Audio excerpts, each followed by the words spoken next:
I never told my ex-husband about the 25 years I had spent in military special operations. It wasn't because the details were still classified. Most of them had long since been declassified. The real reason was far simpler and more human. I had grown utterly exhausted from watching how people's entire perception of me transformed the instant they learned the truth. Some became overly impressed, treating me like a fictional hero from an action movie, bombarding me with endless questions and expectations. Others grew suspicious, as if my previous silence somehow proved I was hiding dark secrets. A few even openly accused me of exaggerating or seeking attention. After years of those exhausting reactions, I chose silence as the easier, quieter path. By the time I married Daniel, I had already accepted a deeper truth about life. Not every chapter of your past needs to be shared with everyone. He mistook my careful restraint for natural shyness and quiet sensitivity. For years, he introduced me to friends and family as the quiet one, the sensitive one, the wife who worried too much about small things. At first, I tried gently correcting him, offering small glimpses of the real me. Eventually, I stopped trying altogether. Felt pointless. Divorce has a strange, almost cruel way of freezing people into the simplified versions that others find most convenient. Even 5 years after our marriage had officially ended, Daniel still believed he understood me completely. He carried the same old image of me in his mind, comfortable and unchallenged. Our daughter Emma, however, knew better. She didn't know every detail, but she understood enough to sense there were deeper layers to her mother than most people ever saw. When Emma turned 16, I taught her something simple yet powerful. Sitting together in her room one quiet evening, I looked into her eyes and said, "If you're ever in real trouble and you can't explain what's happening, send me a message about the blue lighthouse." She laughed at the time, thinking it sounded like something straight out of a spy novel or a cheesy thriller. There was no blue lighthouse, of course. That was the entire point. It was an ordinary, innocent-sounding phrase that no outsider would ever notice or question. It was our private distress signal, a code known only to the two of us. We never spoke about it again after that night. 8 years slipped by quietly. Then one ordinary Tuesday afternoon, my phone vibrated with a text from Emma. The message was short and seemingly harmless. "Did you ever find that blue lighthouse?" For a moment, the entire world around me went completely still. The room grew unnaturally quiet. My breath caught in my throat. Emma was 24 now, independent, intelligent, cautious, and level-headed. She would never send that phrase by accident. My heart began racing as I immediately called her. There was no answer. I called again, and this time it went straight to voicemail.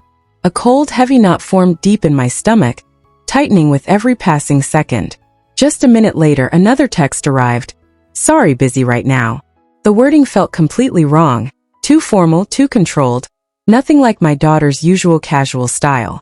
I quickly checked the timestamp on the messages and scanned her social media profiles.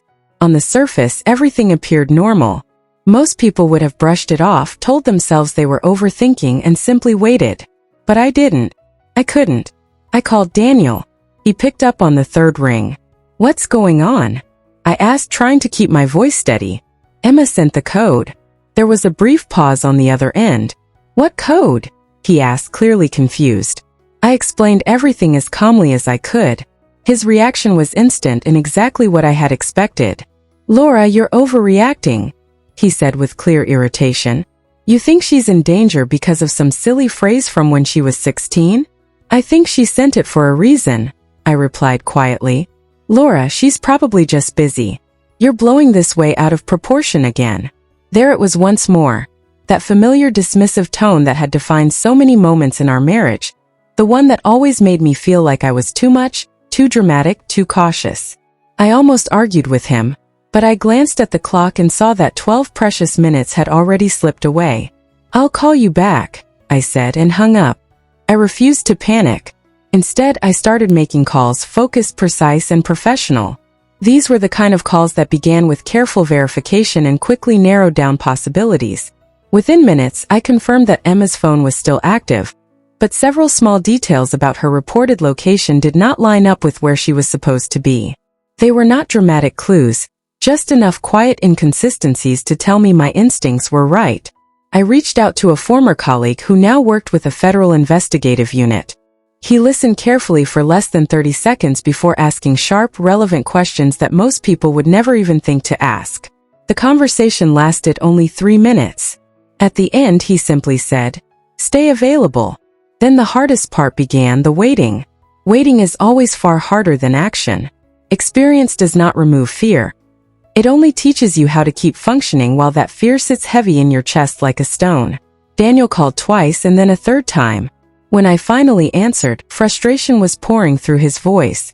"You've got everyone worked up over nothing. What if she's just busy?" "Maybe," I replied softly. "Then why are you acting like this?" he demanded. I looked out the window at the quiet street below. Deep down, instincts sharpened over decades were screaming warnings, but trying to explain those instincts to someone who only trusted what he could see and measure felt pointless. "I hope you're right," I said simply. 20 minutes later, my phone rang again. This time it wasn't Daniel. My former colleague's voice came through calm and steady. "We found her." I closed my eyes tightly, barely able to speak. "Is she okay?" "Shaken," he replied, "but alive." Relief washed over me so powerfully that it almost hurt physically. The situation was not the dramatic, high-speed rescue you see in movies. Emma had been subtly pressured into accompanying someone she barely knew after a business meeting. When her instincts told her something was seriously wrong, she couldn't risk asking for help openly. So she sent the code, and it had worked exactly as intended. By evening, Daniel and I were sitting side by side in a government office, waiting to see her. He looked exhausted and deeply confused. When the door finally opened, an investigator stepped inside. He was not a uniformed officer or local police detective, but someone whose quiet authority immediately changed the atmosphere in the room. He greeted me by name, speaking professionally like a respected colleague. Then he thanked me directly for recognizing the signal, for acting quickly, and for providing information that had helped resolve the situation. Daniel's expression shifted noticeably. The investigator continued discussing timelines and procedures, repeatedly turning to me for input and accepting my assessments without any hesitation. Finally, Daniel could no longer stay silent. "How do you two know each other?" The room fell quiet. The investigator glanced at me. I gave a small shrug and said, "It's fine." He nodded and answered simply, "We worked together years ago." Daniel frowned. "Worked where?" I answered, this time my voice steady. "Military operations." Daniel stared at me in disbelief. "How long?" 25 years. The words landed with surprising weight.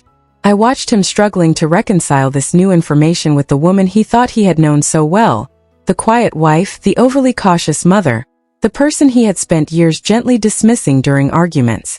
None of those old images fit anymore. He didn't say anything after that. There wasn't much left to say. A few minutes later, Emma walked into the room. Everything else faded into the background. She hugged me first, holding on tightly and for a long time, then turned to hug her father. She sat between us, tired but unmistakably herself, embarrassed by all the sudden attention, yet safe and whole. The drive home was quiet. Daniel followed in his own car. At a red light, my phone buzzed with a message from him. "Why didn't you ever tell me?" I stared at the screen for a long moment before typing back. "You never asked who I really was. You decided who I was." The light turned green. Several minutes later, another message appeared. This time there was no argument, no defensiveness, just 3 simple words. "I understand now." Maybe he did. Maybe he didn't. Either way, something important had shifted between us. Not because my past had finally been revealed. Not because authority had stepped in. Not because anyone had been proven right or wrong. Something changed because the version of me that people had underestimated for years had finally collided with reality. And reality has a quiet, undeniable way of winning those arguments. Emma was safe. The crisis was over. Life would continue with all its usual imperfections and complications. But for the first time in many years, I felt no need to explain myself anymore. The people who truly mattered had finally seen enough.